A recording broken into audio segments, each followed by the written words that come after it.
Qin Feng promptly entered stealth. Song Fei as fangirls surrounded the area where Shadow had vanished. One of them declared that it was useless, they could detect his stealth. The archer launched her skill to detect hidden enemies. The feathers dropped down to expose the hidden elements. Another spotted something and shouted that they had found him. The lead fangirl ordered the sisters to hit him with their strongest skills. The 5 fans charged forth, leaving no blade of grass standing. But then, a voice cried out in panic, "Wait, it's me." They had attacked one of their own. The archer who had recently joined lay dead. One of the fangirls shrugged it off. She said it did not matter. The victim was not even a mage, which meant she never truly loved Fei.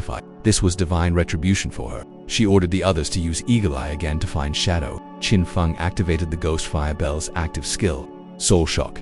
The bell rang, immobilizing all enemies within 100 meters for 3 seconds. The fangirls froze in place. They could not move. He struck. Instant shadow slash. The entire group fell. Nearby, Song Fei watched in confusion. What was going on? Why did they all die suddenly? Was it Shadow? How could this be? If he attacked, he should have appeared. A voice spoke. "Song Fei, you're already dead." Song Fei tried to raise a magic shield, but it was too late. Qin Feng launched a poison attack, shattering the shield and struck Song Fei. With that, the poison was triggered and killed Song Fei. After the dust settled, Qin Feng examined the aftermath. Song Fei had a ton of lifespan on him. Calculating, he originally had over 2,000 days of tradable lifespan, but none of the fangirls had any tradable lifespan. Had they given every last bit to Song Fei? He reflected on how brainwashed fans could be. After all this time, did they still think the God's Forsaken game was just a game? It was scary. What a waste. All that non-tradable lifespan added up to centuries, and now it would just feed the monsters around here. Song Fei respawned in town. He was furious.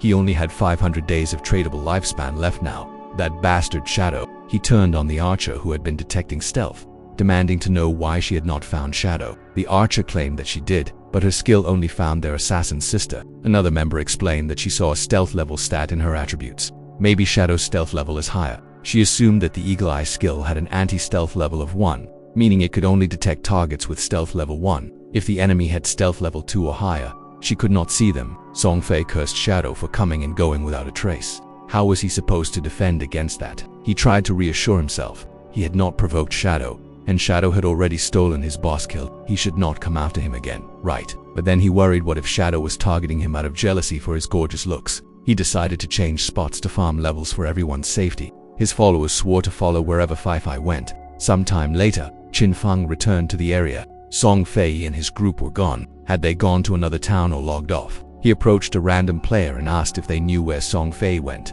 The player was startled, then recognized him as Expert Shadow. The player promptly told Qin Feng that Song Fei went to a direction and begged him to kill Song Fei. But he had a request. He begged the expert to spare his girlfriend. She was a hunter called a Fibo Kitty. Qin Feng simply stated it might be better for the player to just get a new girlfriend. Qin Feng was pretty sure Song Fei's girlfriend was the one detecting stealth earlier. He begged the expert again, as he had worked so hard to find a girlfriend. Qin Feng simply entered stealth again. He noted that even if he knew the direction they went, he did not know their destination. Searching blindly would take too much time. Qin Feng thought to himself, if only he could find Zhu Yuxu.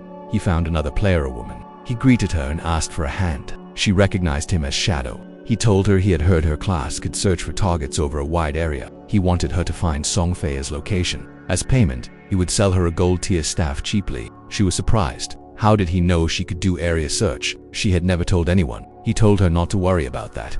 Did she want the gold tier weapon or not? She said yes, but she might not be able to afford it. He asked if she did not even have 500 days. The original price was at least 700 to 800. She said she just happened to have it. They made the deal. Transaction successful. She giggled happily with her new gold tier staff. As she looked dazed, Qin Feng flickered her forehead, gaining her attention. He told her to hurry up. She said, "Oh, right." As she began her search, she thought to herself, this was her first time meeting Shadow, but he gave off a strangely familiar vibe. She asked him if he was not worried she would take the staff and run without helping. He replied, "What, don't you hate Song Fei?" She was taken aback. He even knew she hated Song Fei. She asked if he was her friend from real life, but his voice did not sound familiar. He chuckled and told her to guess. She said she could not be bothered. She directed her bird and said, "Go on." The bird flew above the city, overlooking the entire area. Then, she announced, "I found Song Fei." Hope you enjoyed the recap. Smash that like button if you did, and subscribe for more. See you next time.